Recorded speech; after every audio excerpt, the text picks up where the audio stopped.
wabarakatuh. Bismillah, alhamdulillah, wassalatu wassalamu ala rasulillah Sayyidina maulana Muhammad wa ala alihi wa sahbihi ajma'in. Rabbi shrah li sadri wa yassir li amri wahlul 'uqdatam min lisani yafqahu qawli, amma ba'd. Yang kami hormati kaum muslimin dan muslimat yang dimuliakan oleh Allah Subhanahu wa taala. Berbicara mengenai takwa. Takwa adalah rasa bentuk takut kita terhadap Allah Subhanahu wa taala. Dalam hadis dikatakan ittaqillah haitsuma kunta wa bi sayyi'atil hasanata tamhuha wa khaliqin nasa bi khuluqin hasanin.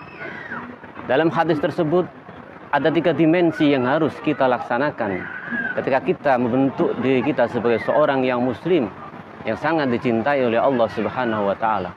Yang pertama adalah takwa hendaknya kita lakukan dimanapun kita berada. Di posisi kita ketika berada di masjid itu sudah maklum.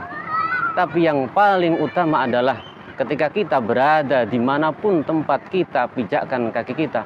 Kalau hati kita selalu terbersit rasa takut, rasa tunduk kita kepada Allah Subhanahu wa taala, maka itulah yang disebut sebagai takwa Allah, sebagai hambanya Allah yang dicintai oleh Allah.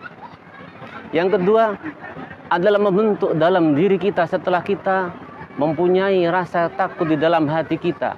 Yang paling penting adalah realisasi dari bentuk nilai-nilai yang telah kita lakukan, yakni ketika kita melakukan suatu dosa, melakukan suatu kesalahan, hendaknya kita ikutkan perbuatan yang jelek tadi dengan perbuatan yang baik. Minimal kita ucapkan astagfirullah, kita minta ampun kepada Allah Subhanahu wa taala. Kemudian yang ketiga adalah setelah kita memiliki takwa, kemudian kita memiliki lahiriah kita ucapkan istighfar, kita selalu ingat terhadap Allah Subhanahu wa taala sehingga isi hati kita sudah ada kata Allah Subhanahu wa taala, maka yang paling utama adalah hablum minan nas, hubungan terhadap manusia. Hendaknya kita lakukan itu juga. Karena Allah Subhanahu wa taala bukan mencetak kita sebagai seorang hamba yang selalu tunduk, selalu patuh hanya kepada Allah, namun tidak cinta terhadap makhluknya Allah. Maka dari itulah yang paling utama setelah nilai takwa ini kita bentuk di dalam diri kita, hendaknya sifat sopan santun, tutur kata yang baik.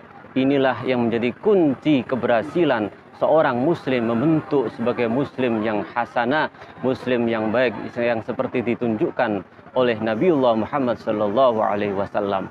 Maka ceramah singkat ini yang paling inti adalah hendaknya kita tumbuhkan nilai takwa ini bukan hanya di dalam diri kita, namun refleksi dari ketakwaan ini hendaknya keluarga kita, lingkungan kita semuanya ikut merasakan dari efek nilai takwa kita kepada Allah Subhanahu wa taala. Sehingga ketika ini kita laksanakan, ini kita lakukan, fa insya Allah Islam bukannya akan hilang, namun Islam akan berada di mana-mana. Karena kunci dari kehidupan ini adalah nilai takwa. Hendaknya kita munculkan dalam diri kita dan kita refleksikan kepada hamba-hambanya Allah yang lain. Mungkin ini yang bisa saya sampaikan. Semoga saya pribadi bisa mengamalkannya, dan kaum muslimin muslimat semuanya yang mendengarkan, semoga Allah selalu memberikan hidayah, selalu memberikan petunjuk kepada kita semuanya. Amin amin ya rabbal alamin.